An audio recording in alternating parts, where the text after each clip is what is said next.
Hello guys, welcome back to my YouTube channel. So ఇది మన సిరీస్లో పార్ట్ 3 అలాగే డే 2 అనమాట. సో మేమైతే అరుణాచలంలో గిరి ప్రదక్షిణ మార్నింగ్ 4కి అయిపోయింది. కాసేపు రిలాక్స్ అయ్యి నెక్స్ట్ పాండిక్ బస్లో వచ్చామన్నమాట.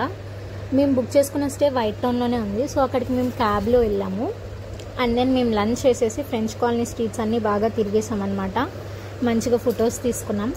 తర్వాత మేము సన్సెట్ ఎంజాయ్ చేద్దామని చెప్పి రాక్ బీచ్కి వచ్చాము. సో ఇది ఆ రాక్ బీచ్ సన్సెట్ చాలా బాగుంది చూడ్డానికి. అయితే ఇది లైట్ హౌస్ అక్కడ. ఇంకా మేము ఆ బీచ్ రోడ్ అయితే చాలా ప్రశాంతంగా అనిపించింది మాకు. వెహికల్స్ ఏం అలౌ చేయలేదు, చాలా పీస్ఫుల్గా ఉంది. ఎయిర్ కూడా బీచ్ నుంచి సీ నుంచి వస్తుంది కదా, సో చాలా బాగుంది. తర్వాత మేము అక్కడ జెలాటో ఉంటే తెలిసిందే అందరికీ, థిక్ ఐస్ క్రీమ్స్, అక్కడికి వెళ్ళామన్నమాట. అండ్ బయటకు వచ్చేసరికి వెదర్ అయితే పూర్తిగా మారిపోయింది. ఇక్కడ కెఫేస్కి చాలా ఆప్షన్స్ ఉన్నాయి. మేమైతే లే కెఫేకి వెళ్దామని ఫిక్స్ అయ్యామన్నమాట. సో అందుకని చెప్పి దారిలో ఉన్నాయన్నీ చూసుకుంటూ బట్ లాస్ట్కి లే కెఫేకే వెళ్ళాము. అక్కడ ఏం తిన్నామనేది నెక్స్ట్ వీడియోలో చూస్తాం.